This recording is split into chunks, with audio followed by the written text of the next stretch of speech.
Then you come with me. She crossed 1,000 miles to meet the husband she had never seen, but the man who covered her with his coat would change her life forever. The freezing wind howled through the Montana train depot, biting through her thin cotton dress. She had crossed 1,000 miles for a man she had never met, only to find an empty platform. As the frost settled on her eyelashes, a heavy shadow fell over her, and a stranger's voice broke the silence. The Northern Pacific locomotive let out a final, dying hiss of steam, the white cloud instantly swallowed by the biting November air. Abigail Preston stood at the edge of the wooden platform in Helena, Montana territory, clutching her worn leather valise with fingers that were rapidly losing feeling. It was 1886, and winter had arrived early, bringing with it a brutal, unforgiving chill that seemed to seep directly into the marrow of her bones. Back in Philadelphia, the advertisements had painted the West as a land of golden sunsets and boundless opportunity. Seeking a devoted wife for a prosperous rancher must be resilient, God-fearing, and willing to build an empire.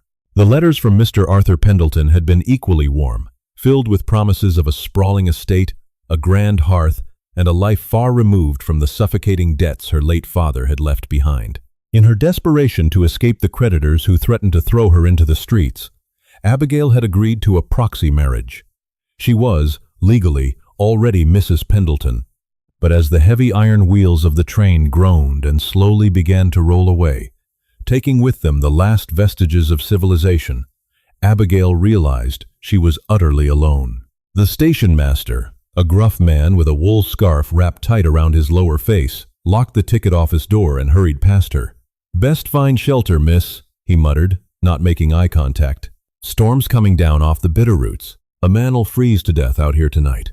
"Excuse me," Abigail called out, her voice trembling, her teeth chattering so violently she could barely form the words. "I am waiting for Mr. Arthur Pendleton. Has he sent a wagon?" The station master paused, his eyes darting toward her with a flicker of something that looked dangerously like pity. "Ain't nobody coming from the Pendleton outfit tonight. Not in this weather. May God keep you warm, ma'am." And with that, he disappeared into the swirling snow. The wind picked up, a high-pitched shriek that tore at the brim of her felt hat. Abigail sank onto her large steamer trunk, pulling her inadequate woolen shawl tighter around her shoulders. The fabric offered no defense against the icy daggers of the wind. The sun had dipped below the jagged mountain peaks, plunging the world into a deep, bruising purple twilight. An hour passed, then two. The cold ceased to be a sensation and became an agonizing physical presence. Her feet, clad in thin city boots, felt like blocks of wood. A deep, involuntary shivering overtook her entire body, a violent shaking she couldn't suppress. She squeezed her eyes shut, fighting back the tears that threatened to freeze on her pale cheeks. She was going to die here, on this desolate platform, thousands of miles from home, a discarded mail-order bride. Crunch. Crunch. The heavy, rhythmic sound of boots packing down the fresh snow broke through the howling wind. Abigail forced her heavy eyelids open. A man was walking down the platform. He was tall, broad-shouldered, and moved with a slow, deliberate grace that commanded the space around him. He wore a dark Stetson pulled low, and a massive, heavy, shearling-lined leather coat that looked impenetrable to the elements. He stopped a few feet from her trunk, his thumbs hooked loosely into his gun belt. Beneath the brim of his hat, piercing steel-gray eyes studied her trembling form. He took in her blue lips, her violently shaking shoulders, and the frost gathering on the lace of her collar. He didn't say a word at first. He simply stepped forward, unbuttoning the thick, heavy shearling coat. "Please," Abigail managed to whisper, her voice entirely broken. "I'm waiting for my husband." The cowboy slid the massive coat from his own shoulders. The sudden movement sent a faint waft of worn leather, pine needles, and wood smoke into the frigid air. Without asking permission, he stepped into her personal space and draped the heavy garment over her trembling frame. The sheer weight of the coat almost pushed her down, but the residual heat from his body was an absolute revelation.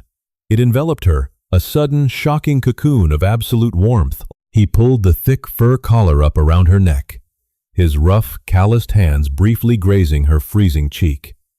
The touch was startlingly gentle for a man of his imposing stature.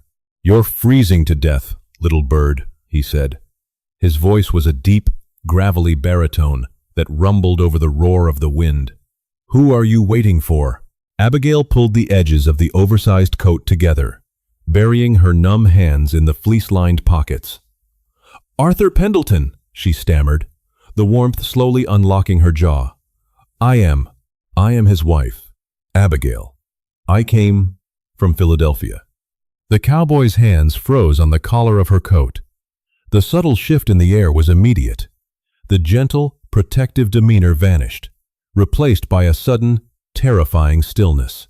His jaw tightened, a muscle feathering beneath his scruffy cheek. "Pendleton," he repeated, the name sounding like a curse on his tongue. "Do you know him?" she asked, a spark of hope fighting through her exhaustion. "Is he coming?" The stranger looked out into the black, swirling snow, then back down at her fragile form buried inside his coat. "Lady," he said softly, "Arthur Pendleton ain't coming.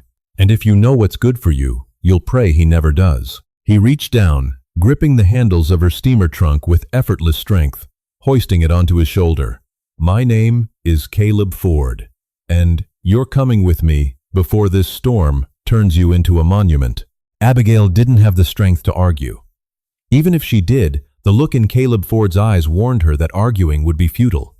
She stumbled to her feet, nearly tripping over the long hem of his coat. Caleb didn't offer his arm.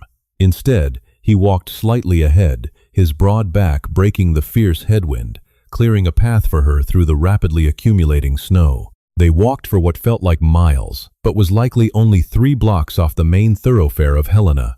The town was a rugged collection of timber and brick buildings, their windows glowing with the faint, yellow light of kerosene lamps.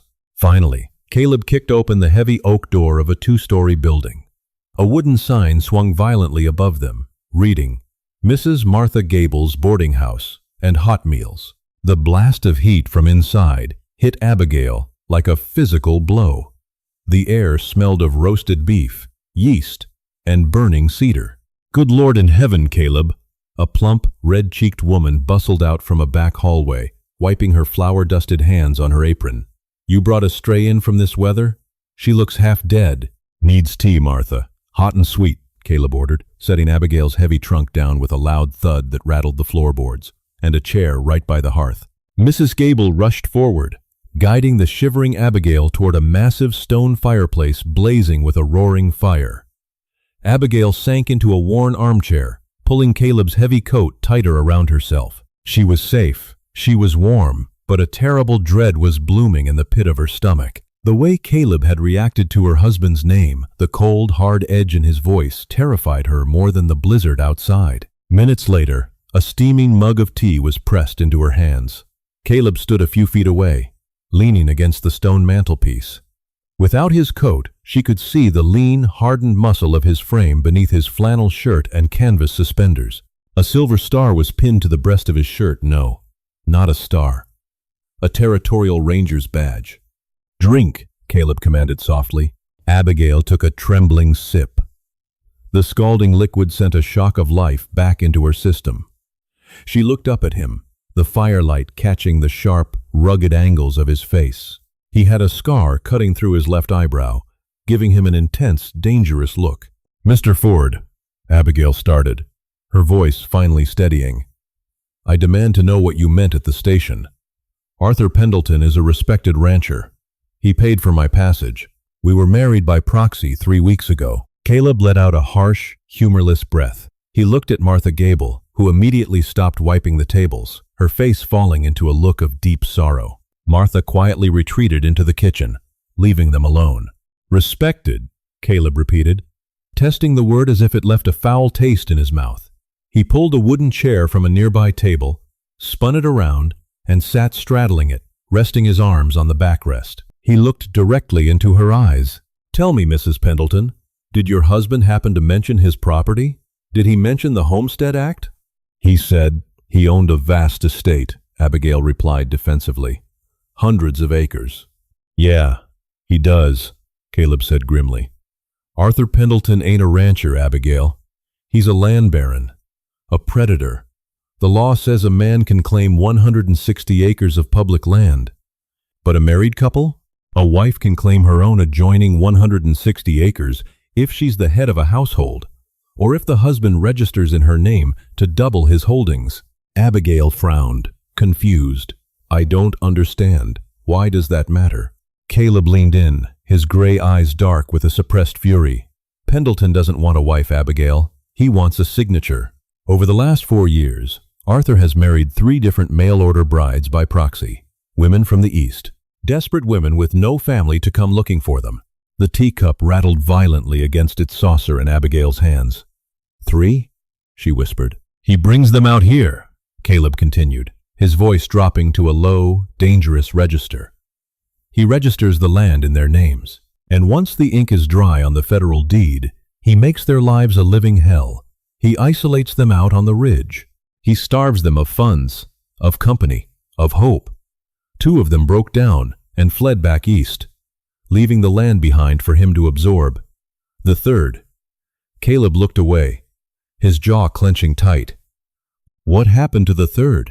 Abigail asked, her blood running cold despite the roaring fire. She didn't run, Caleb said quietly. She was stubborn, refused to sign the deed over. They found her in the river last spring. Pendleton's sheriff ruled it an accidental drowning. Abigail stopped breathing. The warm, heavy coat draped over her shoulders suddenly felt suffocating. She had walked out of a financial prison in Philadelphia straight into a death trap in Montana. I am legally bound to him, she whispered, panic rising in her throat, choking her. I signed the papers in front of a judge. I am his wife. He will come looking for me. His men will be here at dawn, Caleb confirmed, his gaze unwavering. Pendleton doesn't brave the snow himself. He sends his enforcers. They were likely delayed at the saloon, assuming you'd be too frozen to go anywhere by the time they got to the station. Abigail looked wildly around the boarding house, her mind racing. I have to leave. I have to get back on the train. There are no trains out until the storm breaks, Caleb said flatly. Could be 3 days, could be a week, and even if you run, he holds the proxy papers. He'll claim the land in your name, and if you try to stop him from afar, he'll legally declare you insane or an absconding wife. Your property to him. Abigail. Then what do I do? She cried out, the despair finally breaking through. A tear slipped down her cheek, catching the firelight. Caleb stood up slowly. He walked over to her and crouched down, placing his large, warm hand over her trembling ones, steadying the teacup. Pendleton has been choking off the water rights to my ranch for 2 years, Caleb said, his voice a low, steady rumble of conviction. He bought the judges, he bought the law, but he didn't count on one thing. What? She asked, her breath hitching. You, Caleb said, looking deep into her eyes. You are the legal co-owner of the Pendleton estate now. Every deed, every banknote he's filed since the proxy. If you don't run, if you stand your ground and claim your rights as his wife under territorial law, we can tear his empire down from the inside. Abigail stared at the rugged cowboy. He was asking her to walk into the lion's den. He was asking a penniless city girl to go to war with a ruthless frontier baron. I am nobody, she whispered. I don't know how to fight a man like that. Caleb's thumb gently brushed away the tear on her cheek. The touch sent an unexpected, electric jolt straight to her heart. You survived the storm tonight, Abigail, Caleb murmured. And you ain't fighting him alone. I give you my word.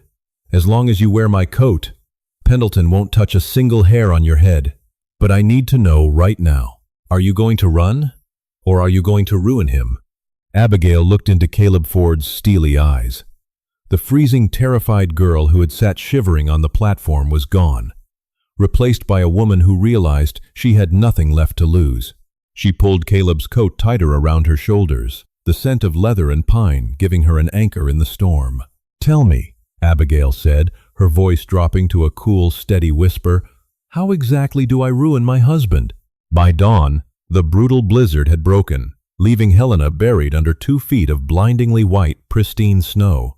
The sky above was a jagged, piercing blue.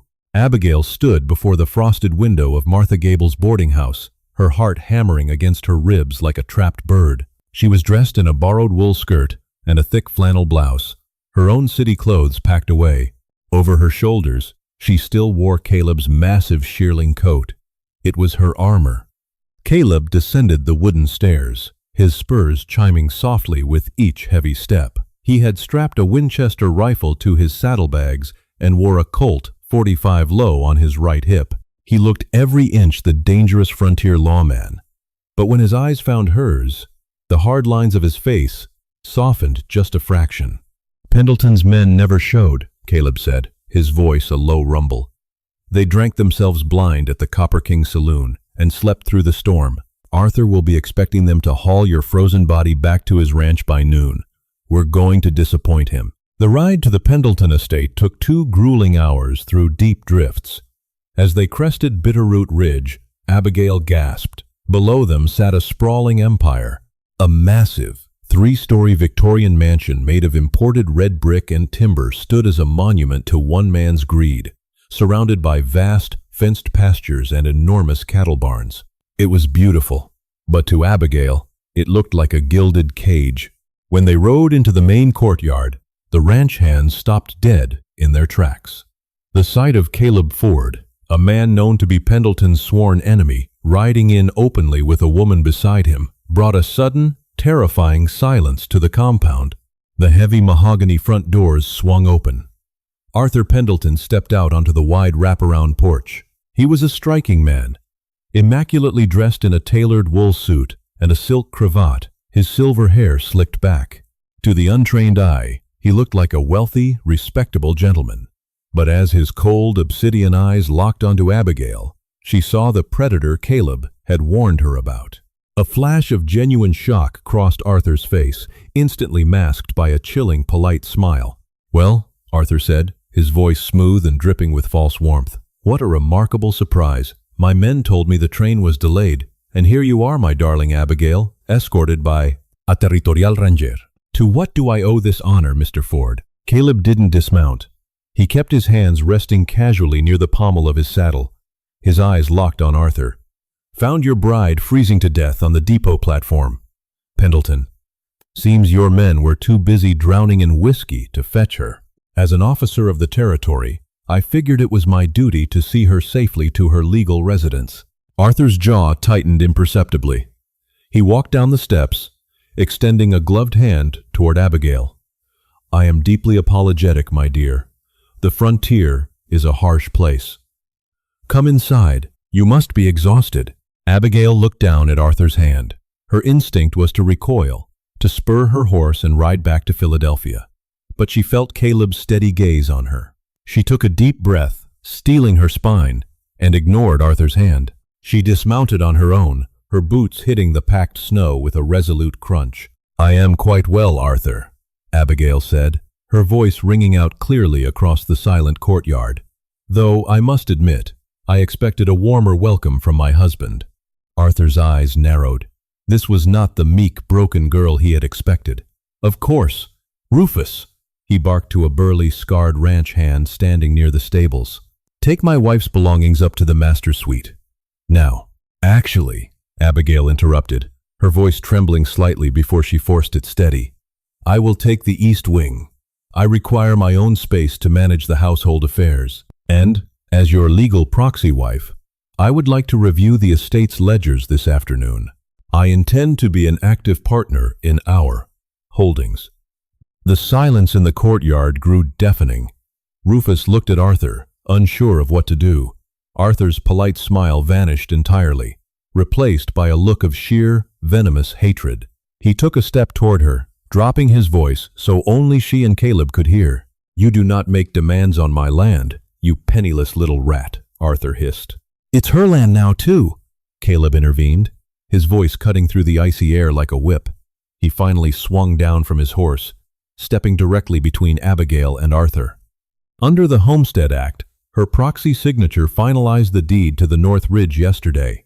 Half this dirt belongs to her, and I've already sent a telegraph to U.S. Marshal William F.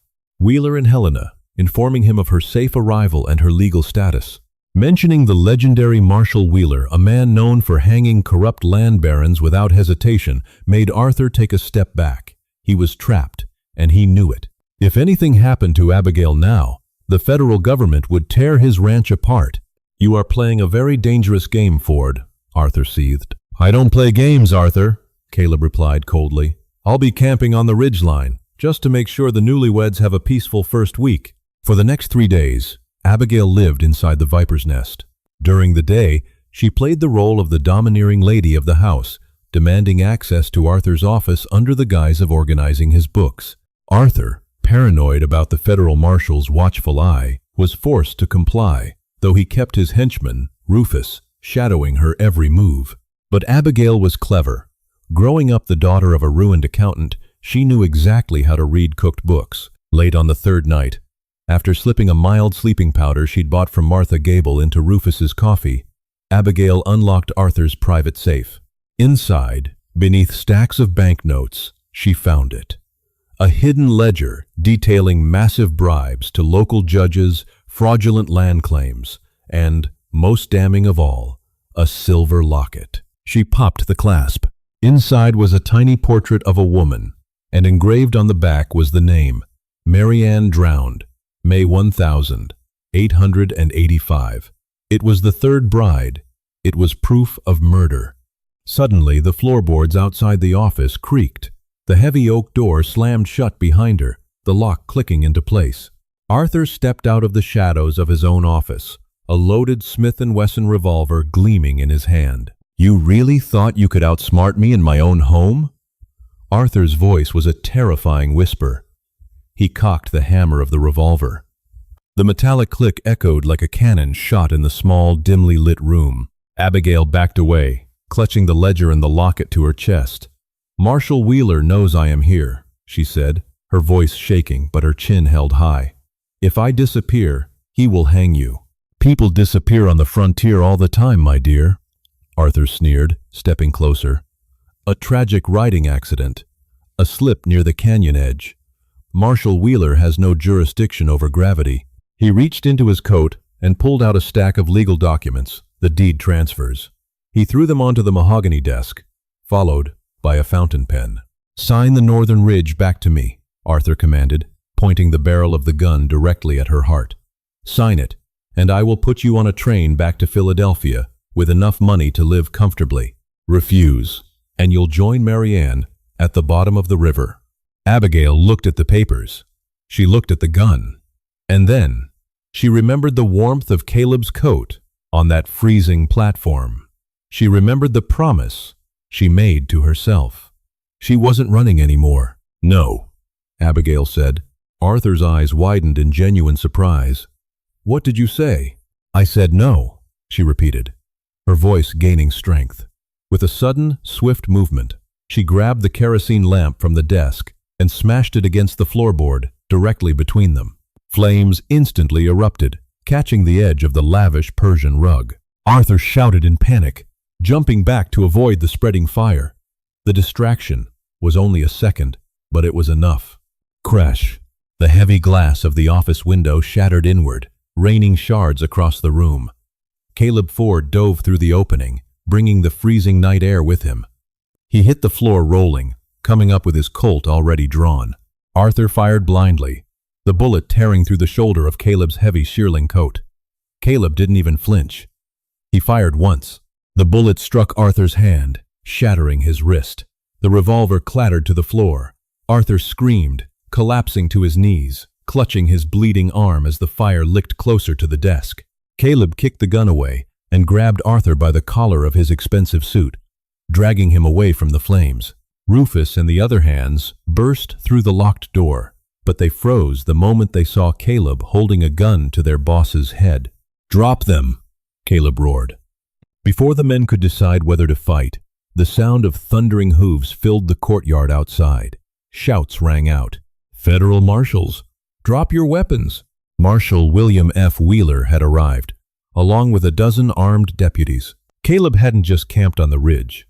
He had ridden to Helena the night before to deliver the telegraph personally, bringing the law down on Pendleton's head. The ranch hands immediately threw their rifles to the floor. The deputies swarmed the house, extinguishing the fire and dragging a sobbing, bleeding Arthur Pendleton out into the snow in irons. Abigail leaned against the wall, her legs finally giving out. She slid to the floor, her breathing ragged, clutching the ledger and the locket. The nightmare was over. Caleb holstered his weapon and knelt beside her. His face was smeared with soot and blood from his grazed shoulder, but to Abigail, he was the most beautiful sight in the world.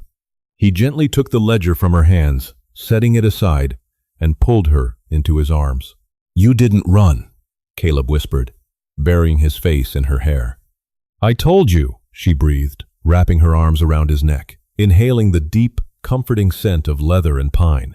"I ruin things." A low, genuine chuckle rumbled deep in Caleb's chest. "Little bird, you didn't ruin a thing. You just claimed your territory."